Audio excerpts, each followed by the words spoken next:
নমস্কার, আমি অভিষেক আর আপনারা দেখছেন আমার চ্যানেল গোহ্যার চ্যানেলে আপনাদের সবাইকে স্বাগত জানাই। এই ভিডিওটা আমরা রেকর্ড করছি বিহারের একটা ছোট্ট জাংশন থেকে। বিহারে আমি কি করছি সেটা পরে আসছি, আগে এর ব্যাকগ্রাউন্ডটা বলি। 30শে এপ্রিল ছিল গতকাল। তো আমরা গতকাল বাড়ি থেকে বেরিয়েছি। আজ থেকে 6 দিন আগে আমরা ডিসাইড করি যে আমরা সিকিম বেড়াতে যাব। তো 6 দিন আগে যখন আমি টিকিট কাটতে বসলাম তখন দেখলাম আইআরসিটিসিতে মানে উত্তরবঙ্গ যাওয়ার বা এনজেপি শিলিগুড়ি যাওয়ার কোনো ট্রেনে কোনো টিকিট নেই, সব লম্বা লম্বা ওয়েটিং লিস্ট। তো দেখে তো মাথায় হাত, তারপর বাস খোঁজা শুরু করলাম। তো বাস যখন দেখলাম তখন সব বাসের টিকিটের ভাড়া বেড়ে 2500, 3000, 4000 হয়ে দাঁড়িয়েছে। তো মধ্যবিত্ত বাঙালি তো আমরা, মধ্যবিত্ত বাঙালির পক্ষে সবসময় 3000 টাকা 4000 টাকা দিয়ে টিকিট কেটে ওঠা সম্ভব হয় না। তাই তোমাদের জন্য আমি এই রুটটা নিয়ে এসেছি। এইভাবে তোমরা যদি উত্তরবঙ্গ এনজেপি শিলিগুড়ি যেতে চাও, 1 সপ্তাহ আগে টিকিট কাটলেও তোমরা কিন্তু এসিতে কনফার্ম টিকিট পাবে। আর টিকিটের ভাড়া কত জানো? চমকে যাবে টিকিটের ভাড়া শুনলে। তোমাদের টোটাল খরচা পড়বে 750 টাকা। তার মধ্যে এসি স্লিপারে তোমরা জার্নি করতে পারবে। তাই ভিডিওটা প্রথম থেকে শেষ পর্যন্ত দেখো আমি কিভাবে কোন ট্রেনে জার্নিটা করছি। এখন তো বন্ধুরা, 30 তারিখ ঠিক সন্ধ্যে 7:30টায় কলকাতা স্টেশন থেকে আমরা আমাদের জার্নিটা শুরু করলাম। ট্রেন ছিল 13145 আপ কলকাতা রাধিকাপুর এক্সপ্রেস। সন্ধ্যে 7:40 প্রত্যেক দিন কলকাতা থেকে রাধিকাপুর অবধি এই ট্রেন চলাচল করে। ঠিক সন্ধ্যে 7:40 যেরকমটা তোমরা দেখতে পাচ্ছ আমাদের ট্রেন ছেড়ে দেয়। এবারে চলো ট্রেনের কোচটা একটু তোমাদের দেখাই। এটা হলো ট্রেনের 3 টায়ার ইকোনমি কোচ। এই কোচে আমরা যাচ্ছি কলকাতা থেকে বারসই পর্যন্ত। কলকাতা থেকে বারসই পর্যন্ত এই কোচের ভাড়া হচ্ছে 650 টাকা। হ্যাঁ বন্ধুরা, 3 টায়ার এসি কোচ, যেখানে তোমরা প্রত্যেকটা বার্থে পেয়ে যাবে ইউএসবি বা charging point, mobile charging point. তার সঙ্গে তোমরা পেয়ে যাচ্ছ রিডিং ল্যাম্প, বটল হোল্ডার এবং টিস্যু হোল্ডার, এবং প্রত্যেকটা বার্থেই থাকছে এসি ভেন্ট। তার সঙ্গে দেখো উইন্ডোতেও কার্টেন দেওয়া রয়েছে। অনেক রাত হয়ে গেছে, সন্ধ্যে 7:40 ট্রেন ছেড়েছে, তাই খাওয়া দাওয়া করে আমরা শুয়ে পড়লাম। এখন বাজছে সকাল 5:30, আর যেরকমটা তোমরা দেখতে পাচ্ছ রাধিকাপুর এক্সপ্রেস 30 মিনিট লেট চললেও আমাদেরকে কিন্তু বারসই স্টেশনে পৌঁছে দিয়েছে। তো এখন আমরা আছি বারসই জাংশনে। আমার পেছনে যে স্টেশনটা তোমরা দেখতে পাচ্ছ এটা হচ্ছে বারসই জাংশন।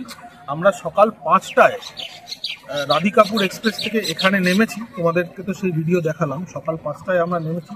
এরপরে এখান থেকে এনজেপি বা শিলিগুড়ি যাওয়ার 2-3টে অপশান আছে। এক হচ্ছে তোমরা জেনারেল সিটিংয়ে যেতে পারো। জেনারেল সিটিংয়ের জন্য এই ট্রেনটায় ব্যাক টু ব্যাক কাঞ্চনকন্যা ঢোকে, তারপর নর্থ ইস্ট এক্সপ্রেস ঢোকে। কাঞ্চনকন্যা বা নর্থ ইস্ট এক্সপ্রেসের জেনারেল সিটিংয়ের টিকিট তোমরা এখান থেকে কেটে সেই ট্রেনটা কিন্তু ধরে নিতে পারো। প্রচুর মানুষকেই দেখলাম সেইভাবে গেল। আমরা সেভাবে যাচ্ছি না, আমরা ঘন্টা 2 অপেক্ষা করব। 6:50 সকাল 6:50 ইন্টারসিটি এক্সপ্রেস আছে, শিলিগুড়ি ইন্টারসিটি এক্সপ্রেস, যেটা খুব সম্ভবত কাটিহার থেকে শিলিগুড়ি যায় এই স্টেশনের ওপর দিয়ে। 6:50 আমরা ওই ট্রেনের টিকিট কেটেছি। আমরা সেকেন্ড সিটিংয়ে সেই ট্রেনটাতে করে শিলিগুড়ি যাব। আচ্ছা, তারপরে আরও 2টো ট্রেন আছে। সকাল 7:50 রয়েছে যোগবাণী শিলিগুড়ি এক্সপ্রেস। যোগবাণী শিলিগুড়ি এক্সপ্রেসও তোমরা যেতে পারো। 85 টাকা সেকেন্ড সিটিংয়ের টিকিট, 310 টাকা হচ্ছে এসি চেয়ার কারের টিকিট। সকাল 11টায় শিলিগুড়ি পৌঁছে দেবে। আর তারপর হচ্ছে ক্যাপিটাল এক্সপ্রেস। ক্যাপিটাল এক্সপ্রেসে 145 টাকা স্লিপারের ভাড়া। সেই স্লিপারের টিকিট কেটেও তোমরা কিন্তু শিলিগুড়ি পৌঁছে যেতে পারো। ওটা 12টার সময়, দুপুর 12টায় তোমাদের শিলিগুড়ি পৌঁছে দেবে। 145 টাকা স্লিপারের ভাড়া এই স্টেশনে। তো বন্ধুরা, ঘন্টা 2 আমাদের এই বারসই স্টেশনে ওয়েট করতে হবে আমাদের ট্রেনের জন্য। তাই একের পর এক শিলিগুড়িগামী ট্রেনগুলো দেখে আমরা আমাদের সময়টা পাস করছিলাম এবং গল্প করতে করতে সময়টা কেটে গেল। তো অবশেষে আমাদের ট্রেন এসে গেল। আমরা আমাদের ট্রেনে উঠে পড়লাম।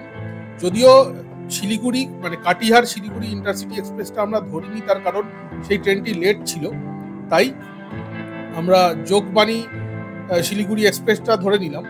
টিকিটের ভাড়া একই, ওই ট্রেনেও যা টিকিট সেই টিকিট দিয়েই আমি কনফার্ম করলাম স্টেশন থেকে যে ওই টিকিটে আমরা যাত্রা করতে পারবো কিনা।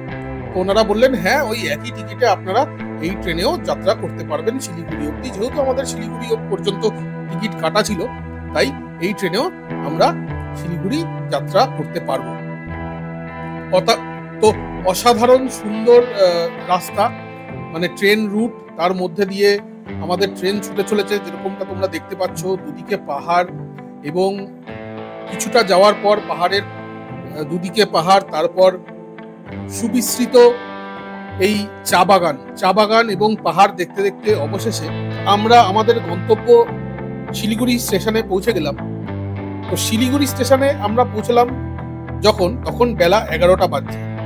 আজকের আমাদের গন্তব্য হচ্ছে পেলিং।